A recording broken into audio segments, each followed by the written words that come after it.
Roz and Brightbill are happily settled into their new home, the nest, and now it's time for the first swim. "Good afternoon, you two," said Loudwing as she waddled into the garden. "Remember me, Brightbill?" "Loudwing, Loudwing!"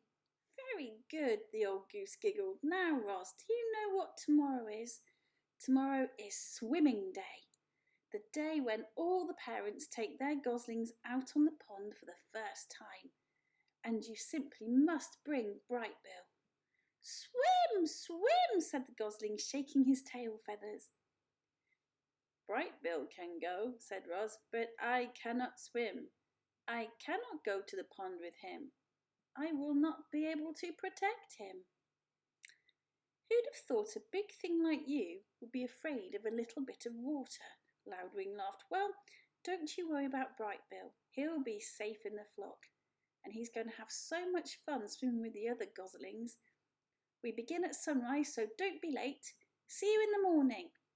And with that, the goose plopped into the water and glided away. "Swim, swim," said the gosling. "Yes, Brightbill," said the robot, staring at the pond. "Swim, swim." Early the next morning, peeps and honks and splashes began echoing across the calm water. Roz and Brightbill followed a trail through the fog and over to a beach that was crawling with fluffy goslings and proud parents. Roz Roz took a few steps into the water, and her survival instincts immediately flared up. The robot's computer brain knew that if water got inside her body, it could do serious damage. And so as the other parents began swimming across the pond, Roz stood safely in the shallows and watched. Brightbill ran up and down the beach with the other goslings, peeping and laughing and pretending to be afraid of the tiny waves. When one wave finally pulled him in, he felt his body floating on top of the water. A big smile appeared on the gosling's face. Clearly, Brightbill was designed to swim. "Very good, Brightbill," said Loudwing as she floated past. "You're a natural." "Yes, Brightbill, you are a natural," said Roz, trying to sound like a good mother. There's Roz looking in the water. Not looking too happy, is she?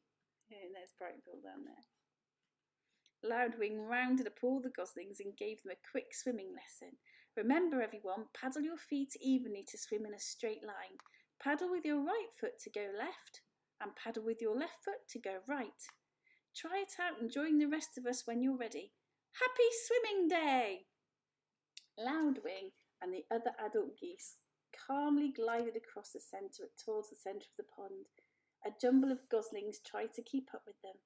The youngsters jostled and splashed and peeped with excitement, and gradually they paddled in the direction of their parents. Only Brightbill lagged behind. "Mama, swim?" Roz pointed to the flock. "I cannot swim." "Go have fun with the other geese. You'll be safe with them." The gosling took a deep breath, then he shook his tail feathers and paddled his feet and set out on his very first swim. He drifted too far to the left, then he drifted too far to the right, but his feet just kept paddling until he caught up to the other goslings. Roz spent the morning watching her son swimming around and around the pond, and as she watched him, she felt something like gratitude. Thanks to Brightbill, the robot now had friends and shelter and help.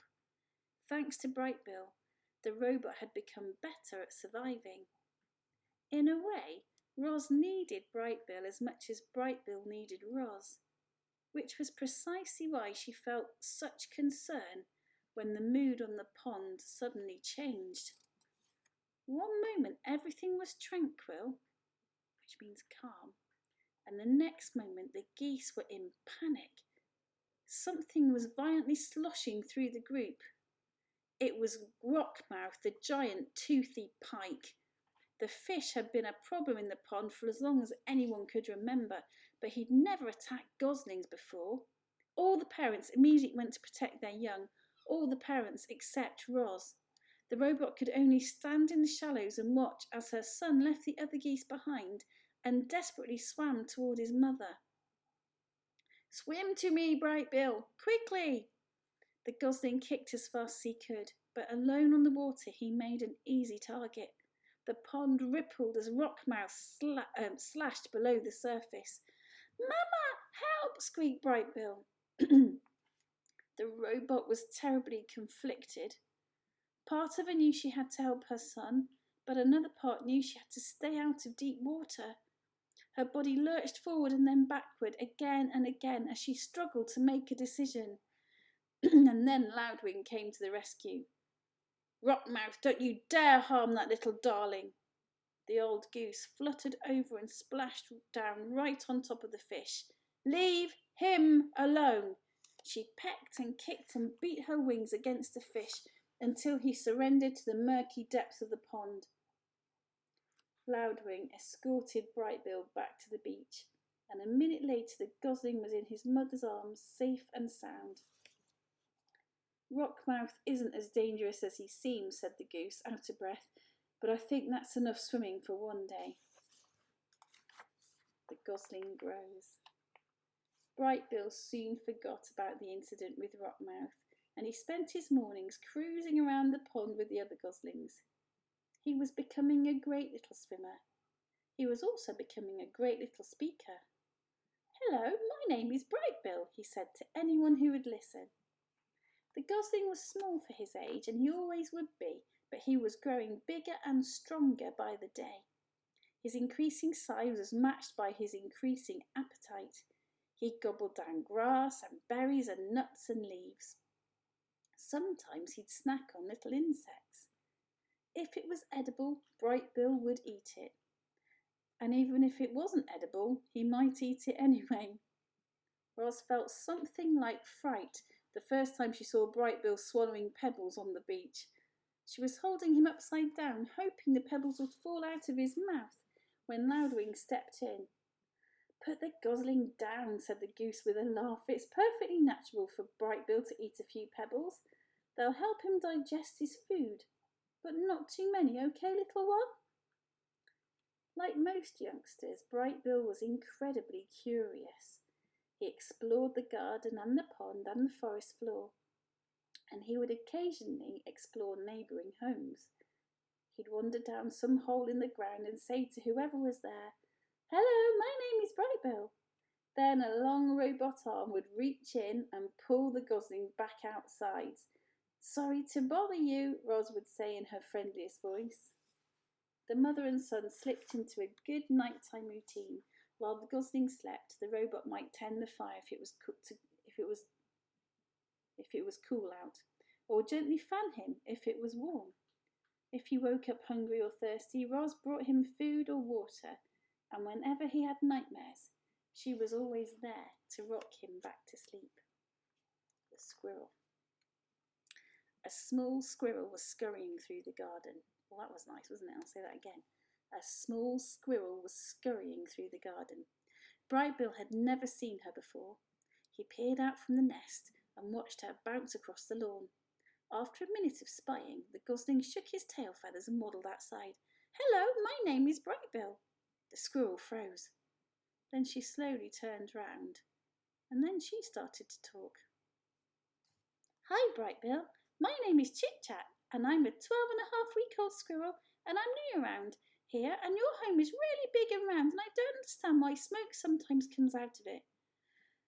Reader, I'm not quite sure how Chit Chat got enough air into her lungs to go on like that, and I'm not quite sure how Brightbill had the patience to listen. But he stood there and politely nodded as Chit Chat rambled on and on and on. "And sometimes I see you waddling behind your funny-looking mother, and you seem so nice that I thought I'd come down and introduce myself, but now I'm nervous and I'm talking too much. My name is Chit Chat. I think I said that already." There was a pleasant silence. Brightbill stood on one foot for a moment. Then the gosling took a deep breath and said, "It's very nice to meet you, Chit Chat. I don't think you talk too much. I think you talk just enough, and I like you, so let's be friends." A big smile appeared on the squirrel's tiny face. For once, Chit Chat was speechless. Our final chapter for today is Chapter 38, The New Friendship. Chit-Chat wasn't speechless for long. She'd already been alive for a whole 12.5 weeks, and she wanted to tell Brightbill about every exciting thing and every boring thing that had ever happened to her. And so, as the new friends played and explored and ate together, the squirrel shared her stories. I was born on the other side of the hill, and then last week I decided I was ready to build my first drain, which is what you call a squirrel nest, and now I live in that tree with the weird bump in its trunk, she said, while the two of them kicked pebbles into the pond. One time a weasel chased me through the treetops until he missed a branch and fell all the way down and crashed into a bush and walked away all wobbly, and he never bothered me again, she said, while the two of them crawled through a hollow log. Ooh, gross. I saw you eat that ant one time. I ate a gnat by accident and I didn't like it at all. I mostly eat acorns and bark and tree buds and sometimes the yummy berries that grow in your garden, she said, while the two of them took a snack break. But Chit-Chat was as good a listener as she was a talker. And whenever it was Brightbill's turn to speak, she'd keep quiet and hang on his every word. Do you know who enjoyed their conversations most of all? Our robot, Roz. The protective mother was never far away, and she felt something like amusement at the silly conversations she overheard, and she felt something like happiness that her son had made such a good friend. Things are going well for our robot, aren't they? Next time, our next chapter will be The First Flight. Have a lovely day, my beautifuls. Hope you're keeping well and happy, and you're smiling even if the sun isn't shining. Not sure if it is for you today. Have a lovely day, and I will talk to you soon. Miss you lots. Bye for now.